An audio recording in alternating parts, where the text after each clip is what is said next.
হ্যাঁ হ্যাঁ ঠিক আছে।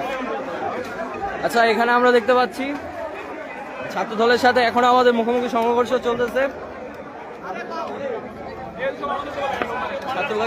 ছাত্র দলের ছেলে পেলে এদিকে অবস্থান নিয়েছে সাতক্ষীরা বেকারির দিকে, যেখানে বেসিক্যালি আমার বাসা।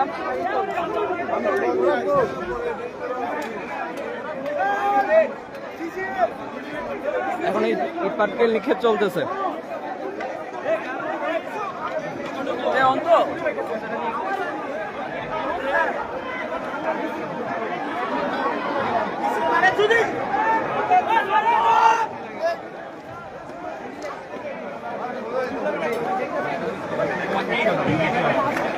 সব ওই পাশে, সব ওই মাথায়।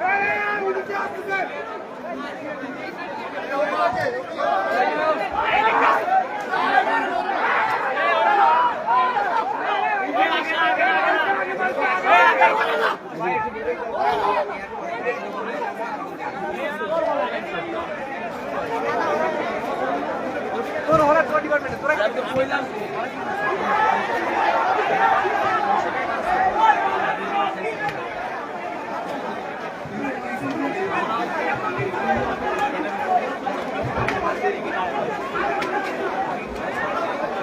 এখানে টিনের ব্যারিকেড দেওয়া হয়েছে ইট পাটকেল আটকানোর জন্য।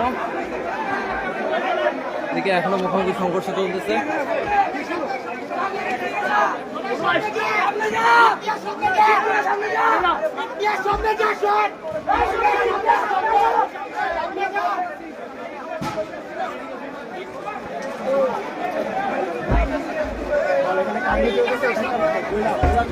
বলছি